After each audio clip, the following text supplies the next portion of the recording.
Book 2. 6.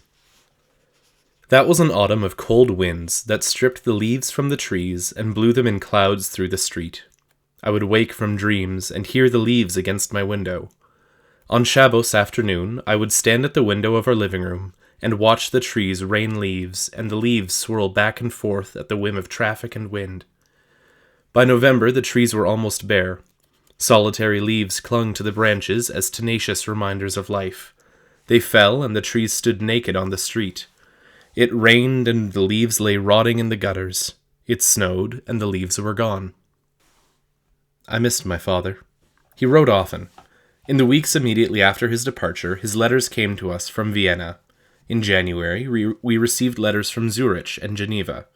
In February, we received letters from Paris. In March, we received letters from Bucharest. Then he wrote us again from Vienna. He missed us, he said. The work was difficult and endless, he said, but he had faith that the Ribbon Shalom would help him. He looked forward to being with us and with the Rebbe for Passover. I did not understand how much I truly missed him until the first Shabbos he was gone. My mother and I were alone in the apartment. My uncle Yitzchak's wife was ill and could not have us in their home, and the absence of my father's Zemeros was like an emptiness gouged out of the Shabbos by the other side. Strangers called us on the phone. They were people who had been in Europe, had come across my father in this or that city, and had promised to call his family when they returned to America. Some were businessmen. One was a professor who called us from Boston. Another was a physician who called us from Montreal. Twice we received calls from people in Washington, D.C. My father was well.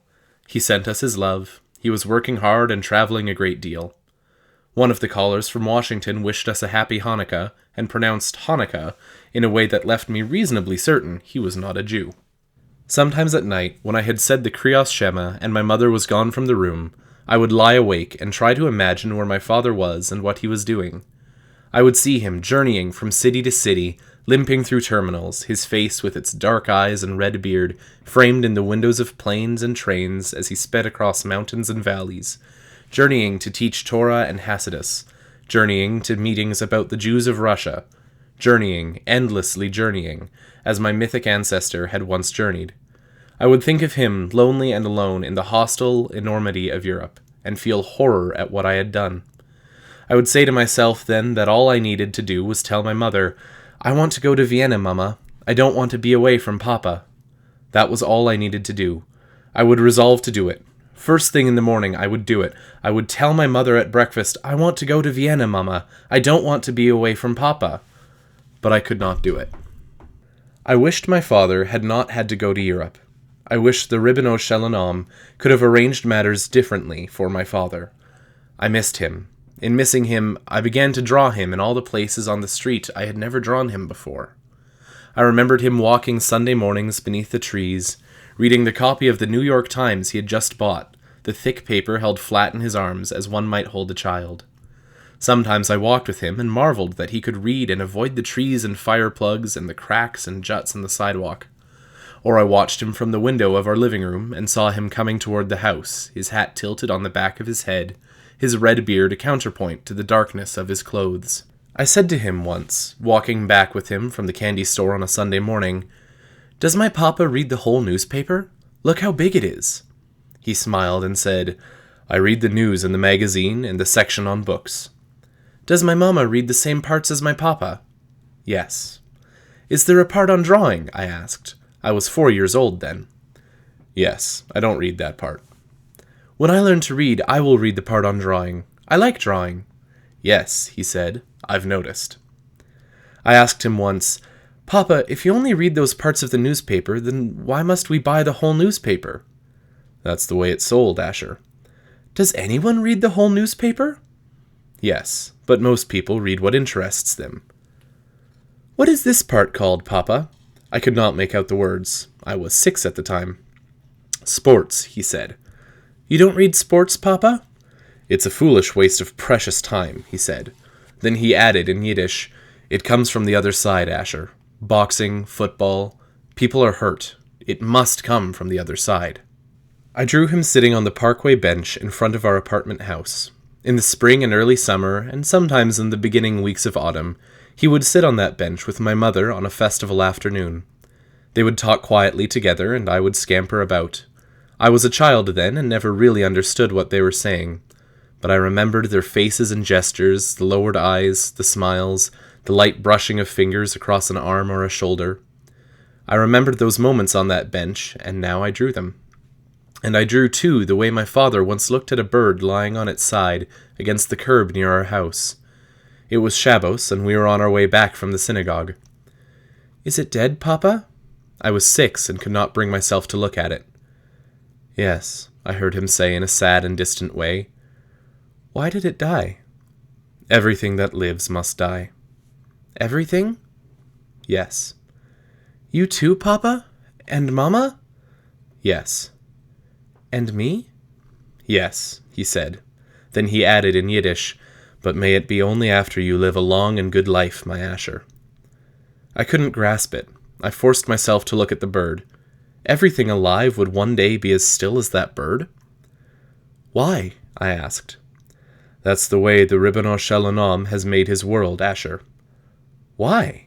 "So life would be precious, Asher. Something that is yours forever is never precious." "I'm frightened, Papa." "Come, we'll go home and have our Shabbos meal and sing Zemeros to the Ribbon Shel Olam." Sometimes on a festival afternoon, my father and I would climb the stairs to the top floor of our apartment house. Then we would go up the last flight of stairs, and my father would push open the huge metal door, and we would step out onto the roof. We would stand near the clotheslines and the brick chimney and stare out across the tops of trees and the roofs of houses at the distant sky and smoky haze of the city. We could barely see the trees of Prospect Park for the tall buildings, and we could not see the lake at all. But the traffic noise floated up to us muted by distance, and the wind felt cool and clean. There was the feeling of being away from the world, alone away from the world, and near the sky, somehow nearer even to the Ribbon Shel Olam. "It's only a taste," my father said once, looking out across the buildings and the trees. "But remember, Asher, some tastes remain a long time on the tongue. A taste of the Ribbon Shel Olam." I was 7 at the time. Now I remembered, and I drew that memory of my father on the roof. I drew him walking along the street with his friends, talking, arguing, gesticulating. I drew him raging at me once when I ran across the wide center lane of the parkway without waiting for the lights to change. I drew him walking with my mother, tall, bending toward her as she spoke. I drew him in all the small and quiet ways I had never thought to draw him before, and it seemed to me that I was closer to him during those early months of his absence than at any other time of my life. The same week my father left for Vienna, my mother bought a small wooden table, placed it to the left of our living room window, and made that her desk. The kitchen was too closed in, she said. She wanted to be able to look out the window. A few days later, she bought a little bookcase and put it near the table. The room remained our living room, but it also became her study. My father's chair at the head of our living room table remained unoccupied, as did his chair in our kitchen. But I thought it might not be wrong for my mother to use my father's desk in their bedroom, and I asked her about it. "It belongs to your father," she said. She had graduated from college and was working for a master's degree now in Russian affairs. The kitchen was deserted except for meals. The living room became the room in which we lived. She missed my father. I would sit with her sometimes in the evening and watch her studying, and I would see her put down her pen and raise her eyes to the window and look out at the street and the sky. Her warm brown eyes would be misty. Her face wore a remembering look. I would think then, "I want to go to Vienna, Mama. I don't want to be away from Papa." But I could never bring myself to say it. She said to me one Shabbos afternoon, "My brother Yaakov, Olev Hashalom, used to tell me how Jews in Europe traveled and were away from their families for months, but I didn't think it would happen in America." "I'm sorry," I wanted to say. "I'm sorry. I couldn't help it, Mama. I'm sorry," but I remained silent. "You miss Papa?" she asked me softly. "Yes. I miss him too," she said, "very much." Then she added in Yiddish, "He is traveling for the Rebbe." She gazed out the window. "He should live and be well. He should have safe journeys." I drew her sitting at the table studying. I drew her gazing sadly out the window. She developed a habit in those weeks of chewing on her pencils, and I drew her with pencils in her mouth. "I used to do that when I was a little girl in school," she said, gazing at a drawing of her with a pencil in her mouth. "I'll have to break that habit, Asher. There are germs on pencils." But she could not break the habit, and in the end she gave up trying. She began to talk about her brother during those months. On our walks together to the synagogue or to my school, she would mention him when something she said or did touched memories concealed beneath time and pain. Her parents had died when she was young. There had been her sister Leah, 8 years older than my mother, and her brother Yaakov, 3 years older than my mother. They had gone to live with their father's sister, now also dead. Yaakov had been mother and father to little Rivke. It's hard to lose a mother and father the first time, then to lose them again a second time. Yaakov had been thin and delicately built, a male counterpart of my mother. It had been impossible not to recognize them immediately as brother and sister. He had been a brilliant student in the Ladover Yeshiva. The Rebbe himself had chosen him to become a student of Russian affairs, to become an advisor to the Rebbe, to travel, to— "Why did the Ribbono Shel Olam kill Uncle Yaakov?" I asked my mother once. "Why? I don't know why. Do we understand the ways of everything in this world? We have to have faith that the Ribbono Shel Olam is good and knows what he is doing." She said it through her tears. The bookcase that stood next to her new desk in the living room was a small, dark wood 3-shelf case about 4 feet high and 3 feet wide. By December, it was almost entirely filled with new books. I glanced at some of the titles one Shabbos afternoon. History of the Jews in Russia and Poland by Simon Dubnov. The Foreign Policy of Soviet Russia by Max Beloff. Law and Social Change in the USSR by John N. Hazard. The Jews in the Soviet Union by Solomon Schwartz. The Bolshevik Revolution by E.H. Carr. There were 2 books on the Soviet secret police that I had tried to read, but I could understand neither of them. In the middle of December, she bought another bookcase, a duplicate of the first. It, too, began to fill rapidly with books on Russia. She was doing a great deal of writing. Papers for her courses, she said. For graduate school, one had to write many papers. I was not sure I understood. What was the paper she was writing now, I asked. It had to do with the murder of the Russian Yiddish writers and the doctor's plot, she said. Did I remember the doctor's plot? Yes, I remembered the doctor's plot. I remembered the murder of the Russian Yiddish writers, too, I said. She was typing her papers now, and I would at first not be able to fall asleep for the noise of the typewriter. But I grew accustomed to it quickly enough after 3 bad nights. She insisted I learn to fall asleep with the typewriter going. She did not have the time to indulge my need for quiet sliding into sleep. So I would fall asleep to the rhythm and clack of her typewriter. Sometimes I woke in the early morning and found her at her desk, asleep over her books near the typewriter, the pale sunlight shining on her face through the open slats of the window blind. I would take a pad and pencil and draw her then, draw her asleep over her books, her face cradled in her arms, all of her at rest like a child. I drew those moments of her asleep at her desk because they served me as balance for those moments when she would stand by the window staring at the street, seeing neither the trees nor the traffic nor the people of the parkway, but my father on a different street, in different traffic, with different people. Those moments when I saw her at the window like that were the most difficult for me to bear, for I understood clearly that I was the cause of her unhappiness. I drew those moments too, but I needed her moments of rest and peace to help stave off my own moments of darkness and doubt. I drew endlessly all those weeks after my father's departure. I drew while I walked. I drew while I ate. I drew while I sat in class. I drew in Udall Krinsky's store. I drew in the museum. Once I woke in the morning and found I had drawn on the wall near my bed a picture in red crayon of my mythic ancestor. To this day, I do not know how I did that picture. In the last week of December, my mother brought home a wooden box. A gift, she said to me, purchased from Reb Udall Krinsky. For no reason, just a gift because she loved me.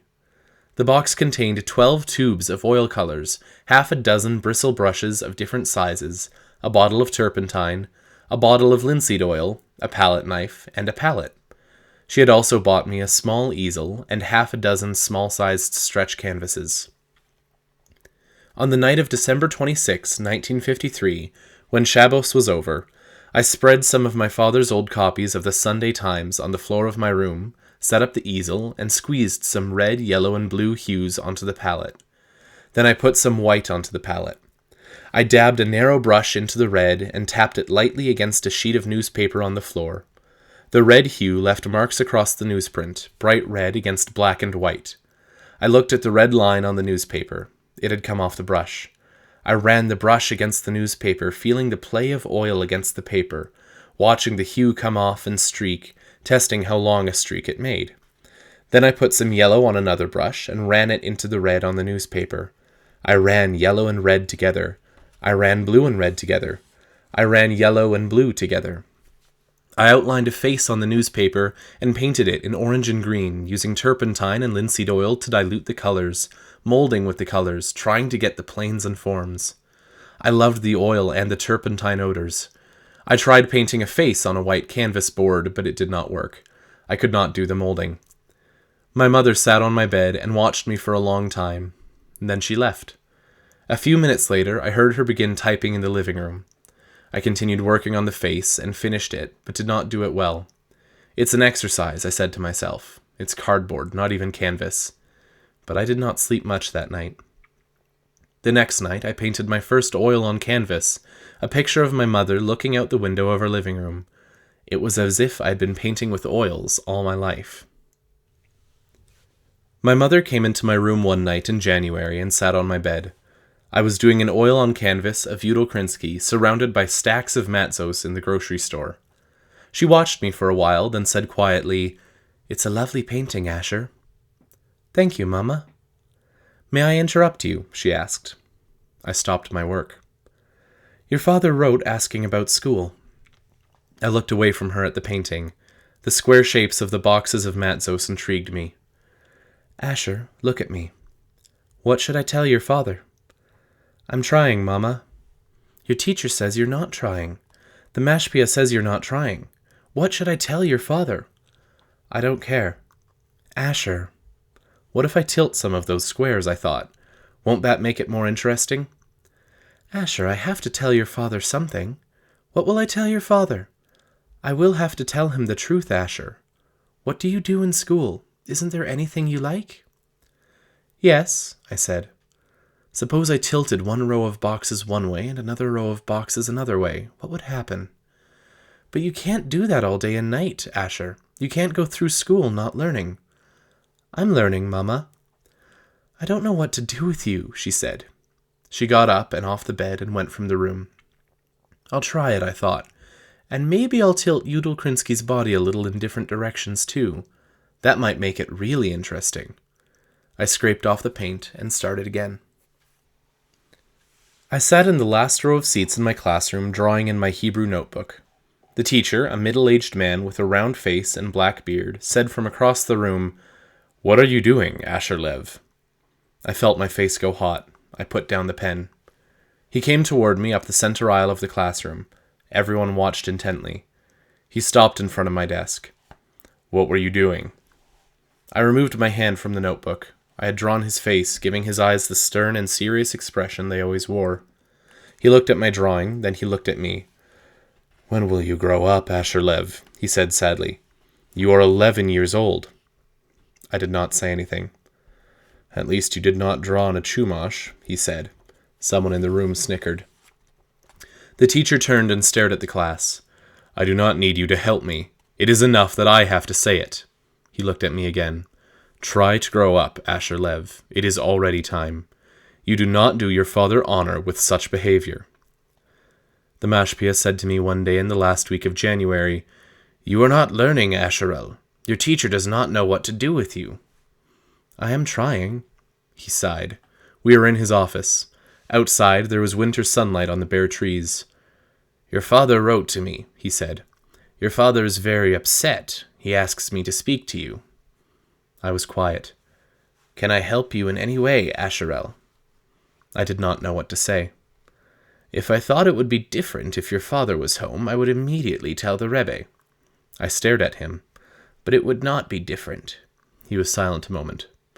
"No, it would not be different. Give your mother my very good wishes for her health, Asherel." My uncle Yitzchak came over to the apartment one Shabbos afternoon on the way to the Rebbe's talk. We sat in the living room. My father had written to him about my studies, he said. Not to speak of it on Shabbos, he said, but what was I doing with all my time, and why wasn't I studying? My mother stared uncomfortably at the carpet. I looked out the window at the snow melting on the trees. Listen, my uncle said to me, you can't spend your life drawing. Once in a while it's fine, as a hobby, but you can't stop learning Torah, Asher. How will it look if I have a nephew who can't even study a page of Gemara? You want to draw, go ahead and draw. I'll even buy some of your drawings. But draw once in a while. What kind of boy spends his whole life drawing? It kills the brain. I did not respond. Listen to your uncle. I'll write and tell your father that I talked to you and that you'll really try, all right? Yes, I said. He left to go to the Rebbe's Shabbos afternoon talk. What do they all want from me? I said to my mother. They want you to study Torah. A boy your age should be studying Torah. I went into my room and stood by the window, staring out at the melting snow. I did not hate studying. I had no strength for it. My drawing needed all my strength. Couldn't they see that? What did they all want from me? I came into Yudel Krinsky's store one day in February. You are a scandal, he said to me in his hoarse voice. The world knows you are not studying Torah. He fixed his bulging eyes on me. Your father journeys through Europe, bringing Jews back to Torah, and here his own son refuses to study Torah. Asher, you are a scandal. I told him I wanted 1 tube of cobalt blue and 1 large tube of titanium white. My mother was giving me money now for the things I needed. He put the tubes into a paper bag. A son should not hurt his father, he said sadly, especially a father like Reb Aryeh Lev. Mrs. Rackover all but stopped talking to me. She walked around in a permanent sullen rage over what she called the stink of paint in the apartment. She would leave altogether, she once yelled at me, if it were not for her feeling of respect towards my father. What kind of a Jewish child was I? My father was giving his life for Torah and Hasidus, and I was wasting my life with paint. Goyim behave this way toward their fathers, not Jews. She kept scrubbing the floor of my room. She left the window open for hours, so my father should not be greeted by the stink of paint when he came home for Pesach, she said. I was encountering my father everywhere I went. I was hearing about my father from everyone I talked to. He was more in my life now than he had been before his journey. Early in the afternoon of the 3rd Friday in March, my mother and I went to the Parkway Museum. It was Purim, and I was off from school. It was also the day before Shabbos. We wanted to save time. Rather than walk, we took the subway. An old woman sat in the seat across the aisle from us. Her clothes were ragged and fitted her badly. She wore a kerchief over her hair. Her eyes were sunken and watery. Her face was deeply lined. I took out my pad and pencil and sketched her quickly, trying to anticipate the lurching motions of the train. It was a brief ride to the museum from where we lived. I was almost done by the time we arrived at our stop. I showed the sketch to my mother. Yes, she said, but what did you do to her eyes? I had seen the old woman's eyes as pools of brimming dark water and had drawn them that way. I wanted to show she was sad. My mother looked closely at the drawing. Yes, she said quietly. I understand. We came up out of the subway station onto the parkway. It was a windy day, but there was sunlight on the street, and we knew the winter was gone. The museum was a large marble and white stone building, fronted by tall trees and a deep spread of rolling lawn. It dominated the area in which it stood, massive, glistening in the sunlight. All along the front of the building, directly below the roof, were deep niches. Set into those niches were statues of great men. One of the statues was of Moses. He stood there near the top of the building, huge, the folds of his robe spilling from him in a rich cascade of marble. It was good going into a museum with a statue of Moses. I wonder if there were any other statues of great Jews anywhere in the world. I took my mother's hand as we walked quickly toward the building. I was here with my brother once, she said, to see an exhibit of Jewish manuscripts. I've never seen any of the paintings. We never thought it was important. We came through the glass doors into the stone and marble interior. I was not interested in the teepees and canoes and Indians on the first floor. We went up the wide marble staircase to the galleries. I held my mother's hand. I saw with mild surprise that my head now reached to her shoulders. I had grown in the last months and had not known it. There were very few people in the galleries. I went along slowly with my mother, looking at the paintings. Uniformed guards stood near the entrances to the galleries. They looked at us curiously as we went by. We came into a large room with paintings in ornate frames. Some of the paint in the paintings seemed to be gold. "These are the ones, Mama," I said quietly. She looked at the paintings. I saw her eyes scan the room slowly. She sighed and shook her head. "I'll explain this to you outside, Asher." "Why not here, Mama?" She did not respond. "Where are the others you couldn't understand, Asher?" We went to another gallery. "I like the way he paints with water and gardens, but why does he paint so many like that?" I pointed to a row of paintings on the wall. "Look how he paints them like that over and over again, Mama." Bright pink spots appeared on my mother's cheeks. I saw her look instinctively away from the paintings, then slowly look back. Looking at her flushed cheeks, I was suddenly reminded of the way she used to look when I was a child, and we went together on winter walks between the trees of the parkway. But she seemed embarrassed now and very uncomfortable. "Some artists think it is beautiful to paint this way." "Is it against the Torah?" "You'll have to ask your father, Asher." "I think it is, yes." "Can it be against the Torah to paint something beautiful?" "I don't know. You'll have to ask your father, Asher. But I think it is against the Torah to paint women the way this artist paints them. The Torah asks us to practice modesty." She used the Hebrew word tzenius for modesty. "Lots of painters paint this way, Mama." "Yes," she said, "I know." "What else did you want to ask me, Asher? I'm embarrassed standing here in front of these paintings. Let's move away, please." I took her through many galleries to a room filled with paintings that bewildered me. They did not seem to be paintings at all, but huge canvases smeared and blotched with wild and random streaks of color. "Are these paintings, Mama?" "There are those who would think these are paintings, yes." "What do they mean?" "I don't know, Asher." "How can they be paintings if they don't show anything?" "I don't know what to tell you. I don't know very much about art, Asher." She peered into the adjoining gallery. "Do you understand those paintings?" she asked. "I see a Jewish man and a fish with wings and a girl surrounded by flowers and candles. It's by Chagall, the Jewish painter." "Do you understand the one on the opposite wall, Asher?" "I see the front and side of a woman's face. The woman is sitting by a window. She's wearing a hat with a flower and is holding a cat in her hand. It's by Picasso. I like Picasso very much, Mama, but there are things by him I don't understand." I gazed at the paintings in the room where we stood. "I don't understand these at all, not any of them." "We ought to go back, Asher. It's getting late and I have to make Shabbos." "How can I understand these paintings, Mama?" "I don't know, Asher. I wish you would worry half as much about understanding your schoolwork as you do about these paintings. Let's go home. It's not summer and Shabbos will be here soon." We came out of the museum and crossed the street to the subway tunnel.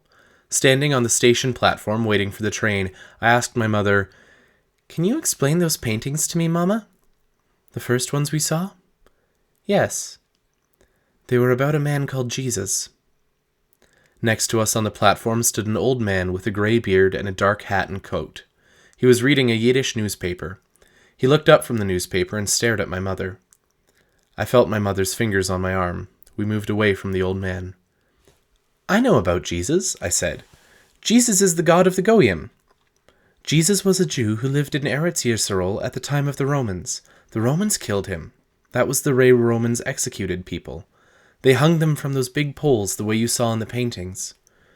"Were many Jews killed by the Romans?" "Thousands. Tens of thousands." "Why did the Romans kill Jesus?" "He said he was the Moshiach. They thought he would make a revolution against them." "Was he the Moshiach, Mama?" "No, he was not the Moshiach. The Moshiach has not yet come, Asher. Look how much suffering there is in the world. Would there be so much suffering if the Moshiach had really come?"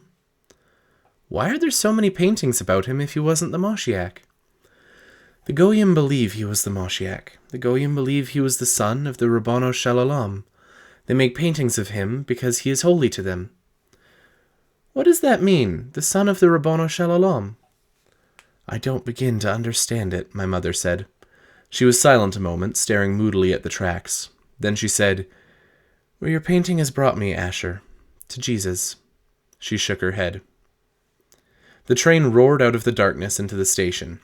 Our car was crowded. I stood next to my mother, holding tightly to a pole and swaying with the motions of the car. A film of perspiration covered my mother's forehead and upper lip. She was silent all the way home. Late that night, she came into my room and sat down on my bed. A while earlier, she had heard me say the Kriyas Shema and had gone from the room. Now she sat on my bed, and I felt her against my legs in the darkness. "Are you awake, Asher?" "Yes, Mama." "I can't sleep. I was thinking of your father. I missed Papa's Zemeros tonight." She stirred faintly on the bed. "I especially miss Papa on Shabbos."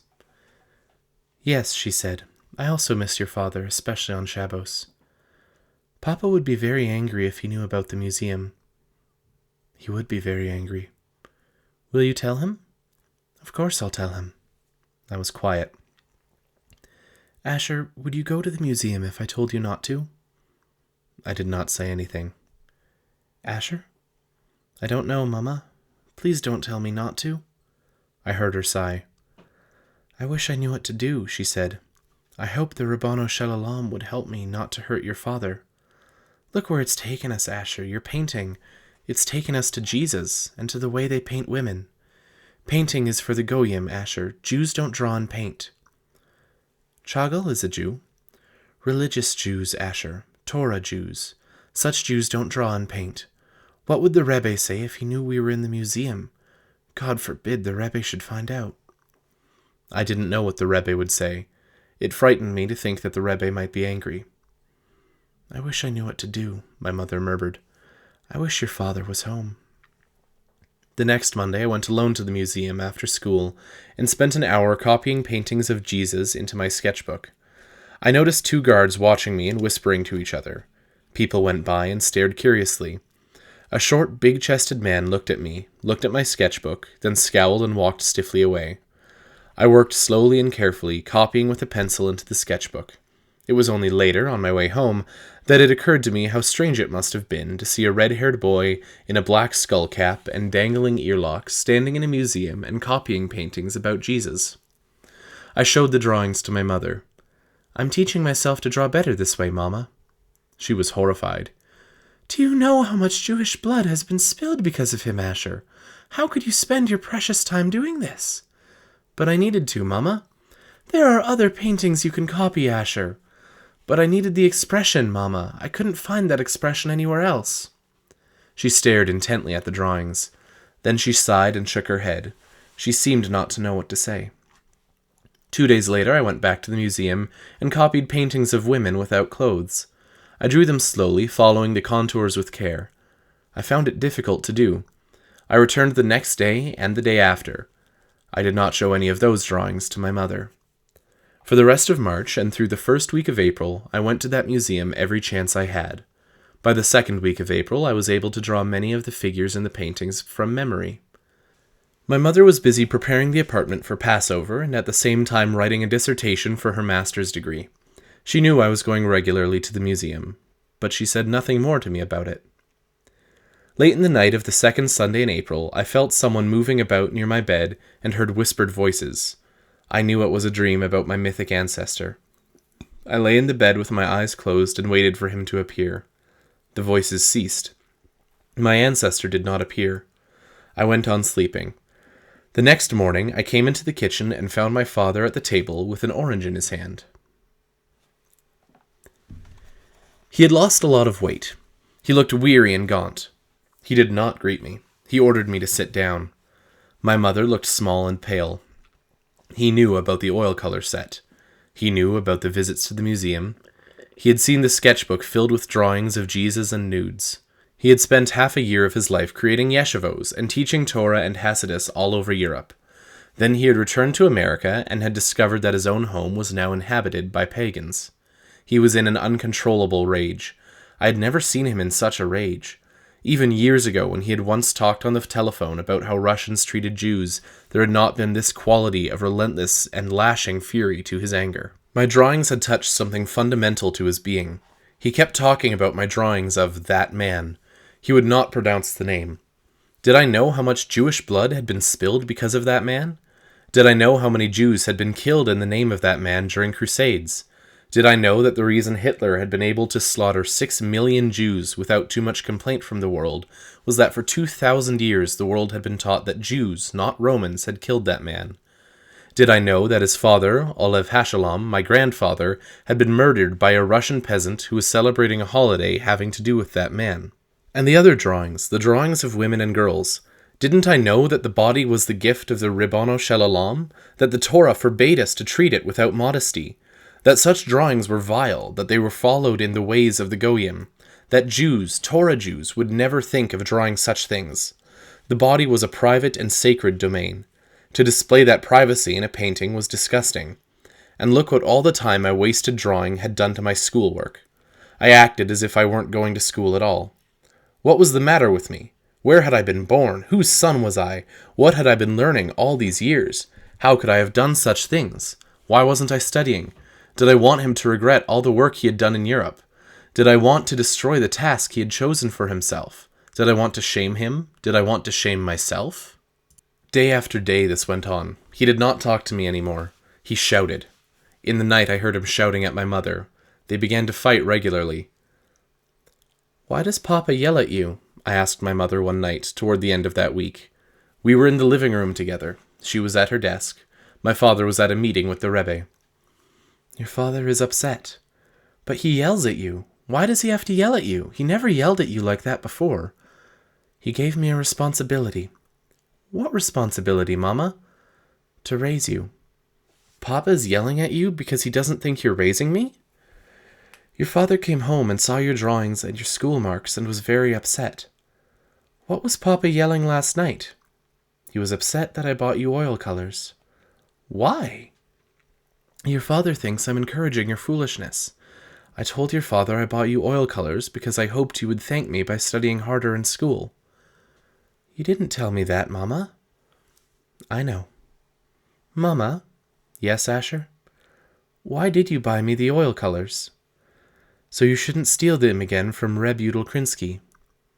I felt my face go very hot. "I have at least 2 more hours of work left, Asher. Please go to your room. Draw if you want, but don't draw Jesus or any of the other things. I can't talk to you anymore now. Please."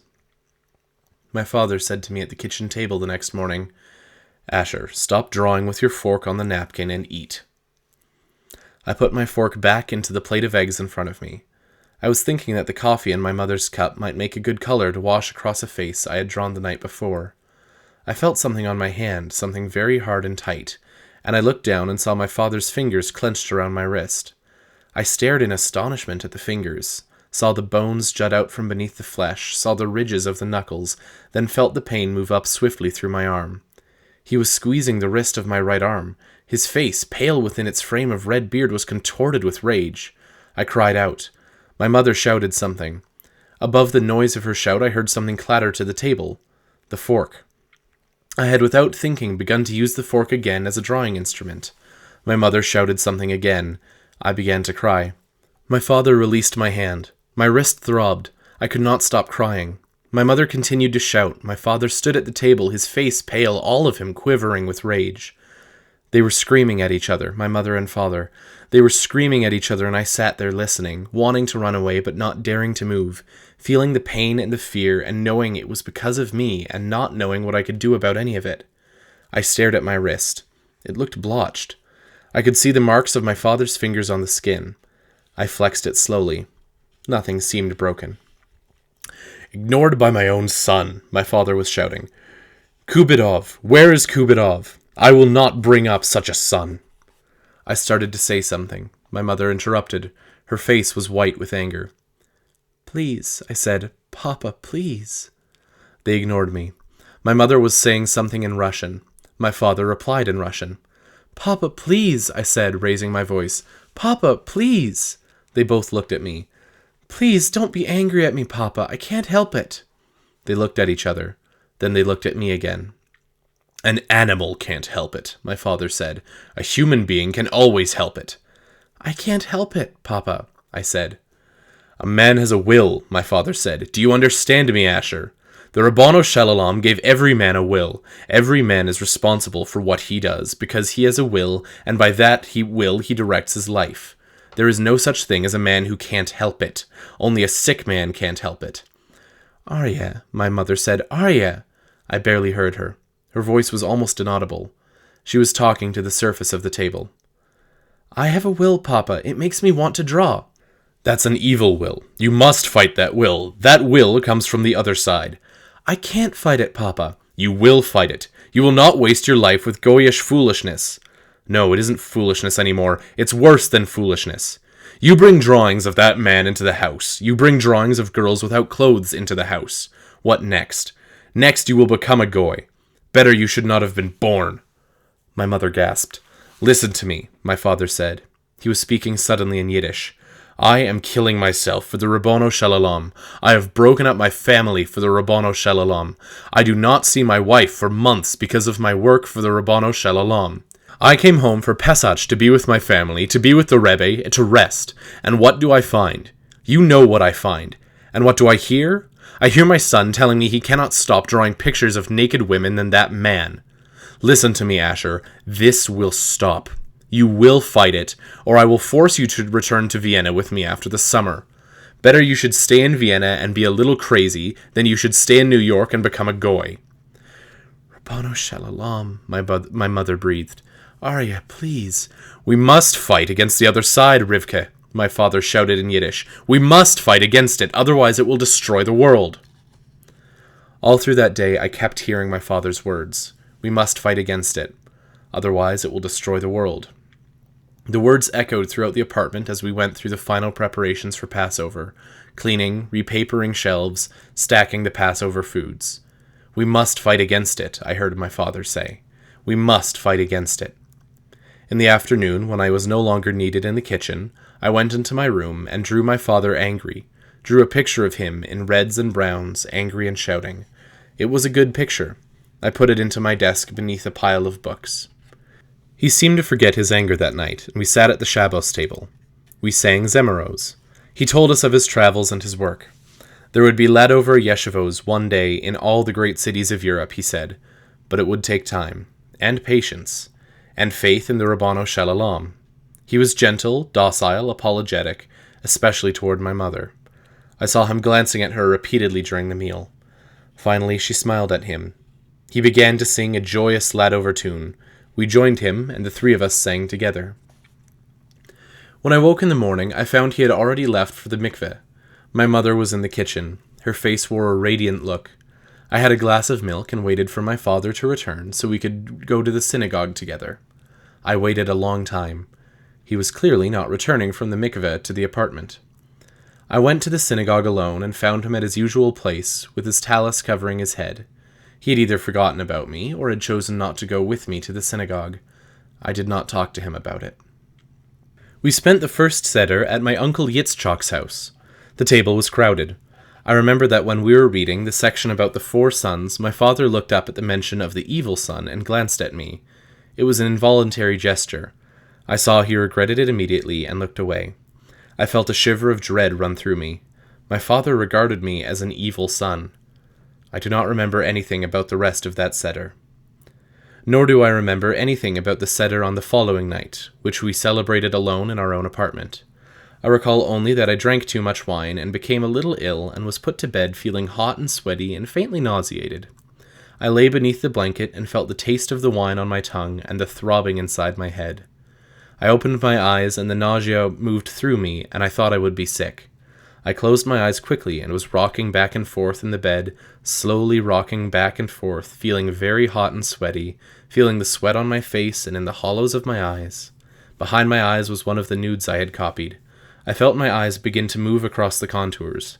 I was drawing with my eyes inside myself, copying the painting slowly, very slowly, and feeling the contours with my eyes.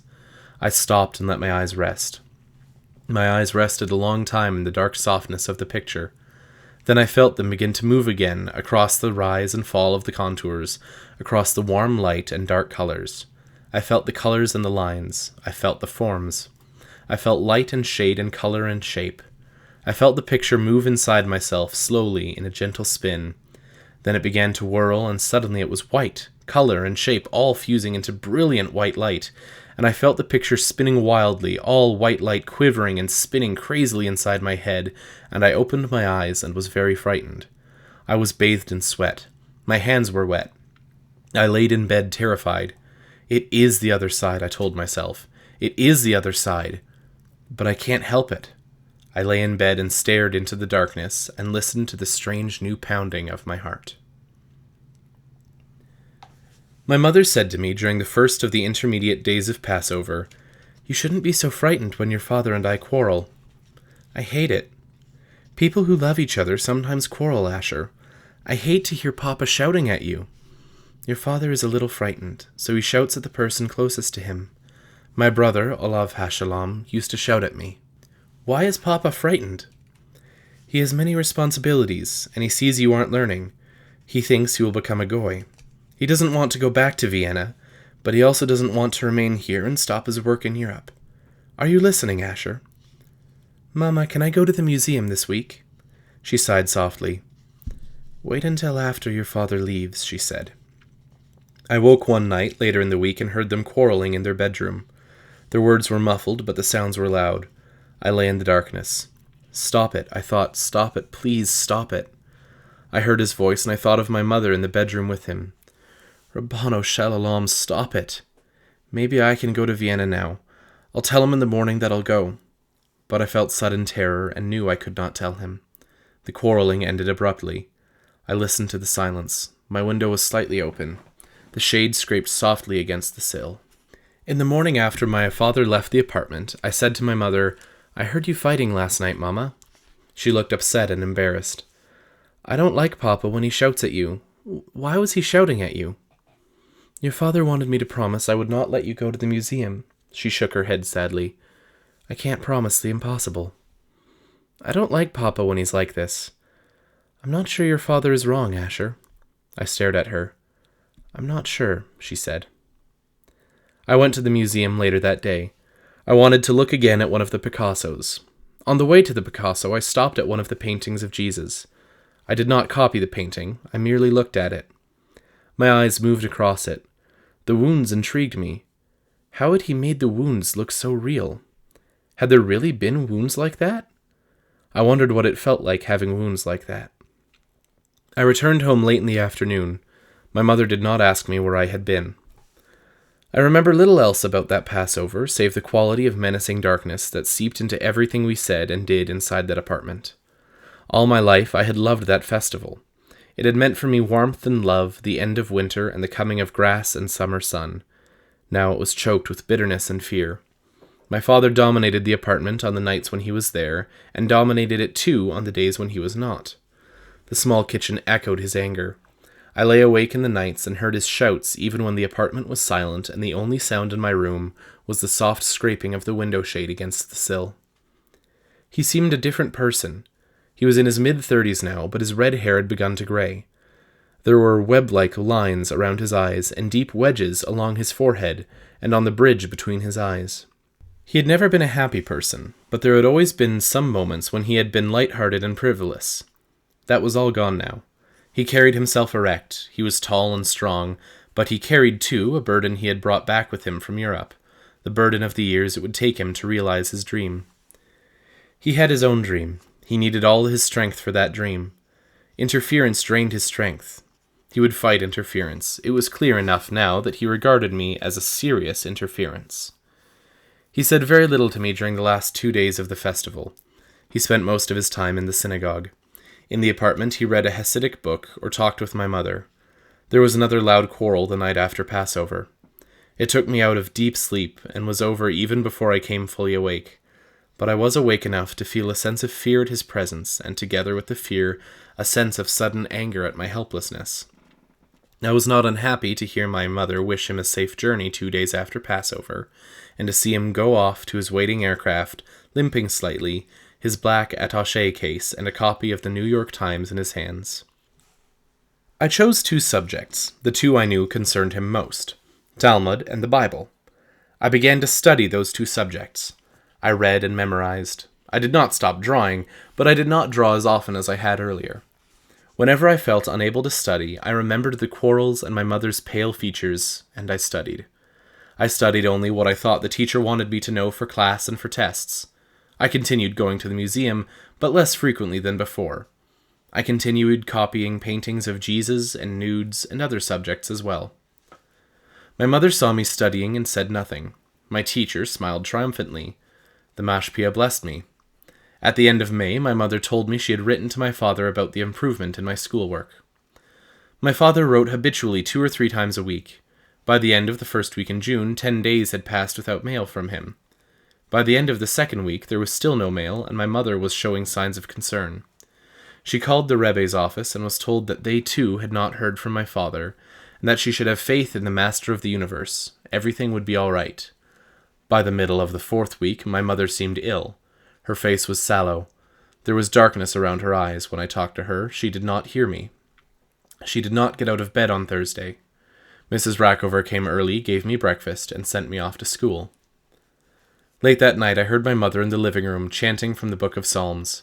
I came quietly into the room and saw her standing by the window. The room was dark.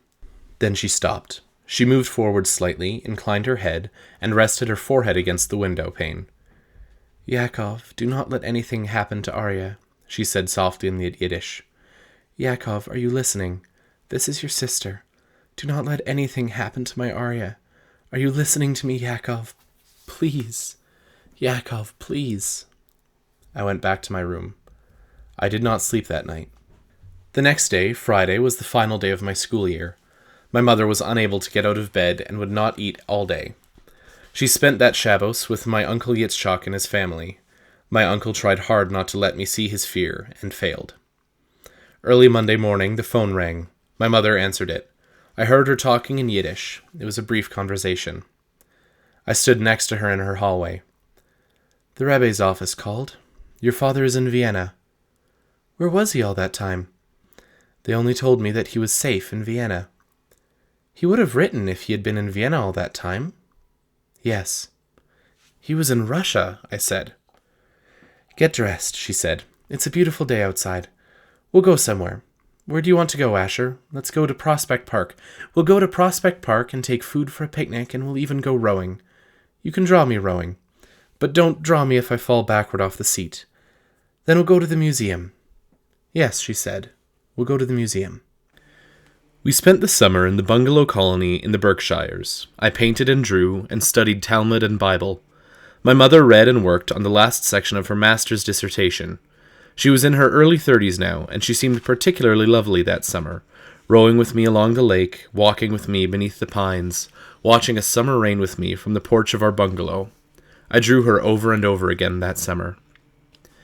My father spent the summer in Vienna. He returned a week before Rosh Hashanah. His dark eyes glittered with achievement. It had been a good summer.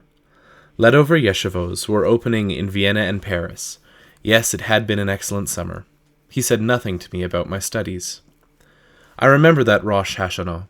I remember the sounding of the shofar, the congregation standing, a sea of heads covered with prayer shawls, the Rebbe at the podium, the shofar at his lips. He wore a long white garment over his dark clothes. On the podium lay the white sacks filled with pieces of paper containing prayers the people wished the Rebbe to say for them. He sounded the shofar over the prayers. The sounds pierced the silence. Over and over he sounded the shofar.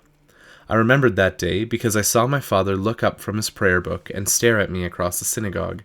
He stared at me through almost the entire sounding of the shofar. It occurred to me later that one of the prayers in those sacks had contained my name.